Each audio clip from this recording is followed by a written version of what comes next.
Today we're looking at a story fail and the story that would have fixed it so you don't make the same mistake. A few weeks ago, maybe months, time flies. I posted a reel on Instagram about a can of kombucha my friend was drinking. On the back of the can, it said, "Our story." But what followed was anything but a story. Instead, it was some gobbledygook about the freshest, wholesome ingredients. And this line, "a memorable drinking experience." You know what? In fact, here's the reel so you can see it for yourself. And yes, fair warning, my 12-year-old son edited it, which explains the flying corgi in the middle of it. I was at a friend's house last week and she was drinking a can of kombucha, and on the back of the can it said, "Our story." I of course got really excited because great things can happen when a brand tells a story. I grabbed the can out of her hand and this is what it said. "Our deep appreciation for innovative flavor combinations."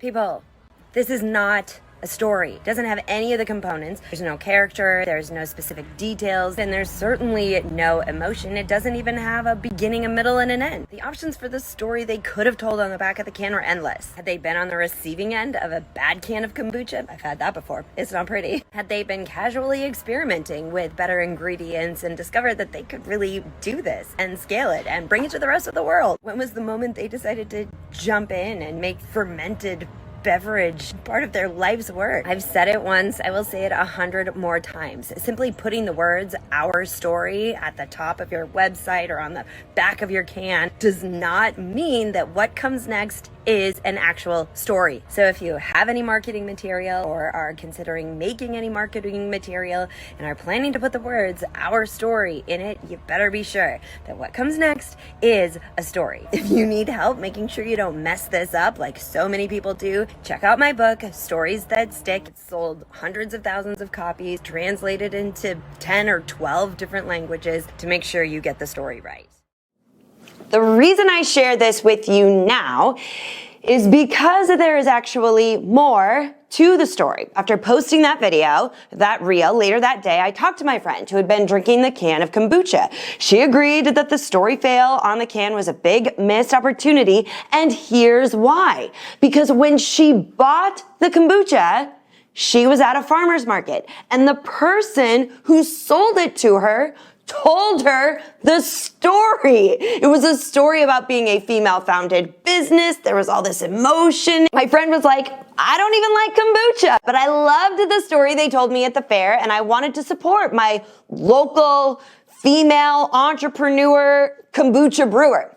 Aha! So there was a story. It just wasn't printed on the can. And when I scanned the website, it wasn't there either. In fact, looking at the website, even digging deep into the About Us section, you wouldn't have even known there was a human behind the kombucha, much less a woman with a dream. So the story that sold the beverage to my non-kombucha loving friend was nowhere to be found. Now, I will admit, this friend can be a somewhat unreliable source at times, okay? Sometimes she gets her details mixed up, so there's that. However, she stands by the story she was told, and both of us were left to wonder, as I hope you are too, why didn't they tell that story on the can?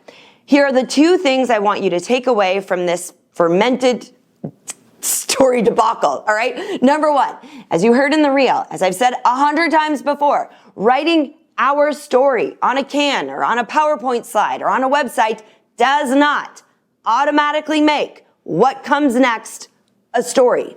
You have to do that. You have to put in the work to find the story, to craft the story, and then to tell it. And the second takeaway, sometimes the story is right under your nose. Sometimes you're already telling that story, but you don't even notice it. Imagine the booth at the farmer's market where they were telling the story of starting the company as a female entrepreneur, her reasons, her hopes, her doubts, and her happiness when it all came true.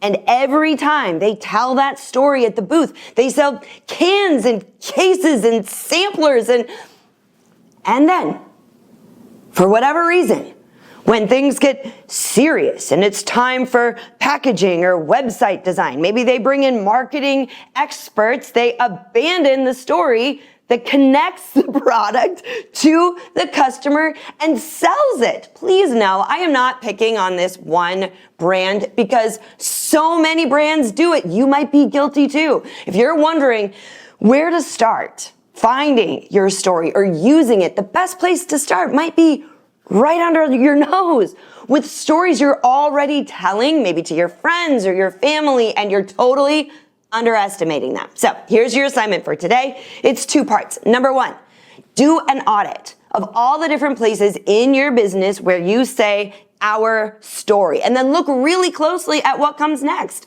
Is it a story or is it just words? The second part of the assignment, I want you to think about the time or a time when selling what you offer seemed easy, when people seemed to effortlessly show interest, when yeses were flowing instead of forced, like at the farmer's market for the kombucha. Now take a look at those moments through a different lens.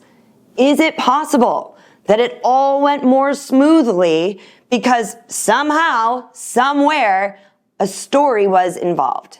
If so, make a note and tell that story again somewhere else. I bet you'll see similar results. That's all for now. Oh, the one last thing. If you happen to see a, let's call it like a sorry not story example, please email it to me here. Or if you see someone doing a great job of using a story, even better. I love breaking them down. Examples are always helpful, so be sure to send them my way. Until then, I can't wait to hear the stories you'll tell.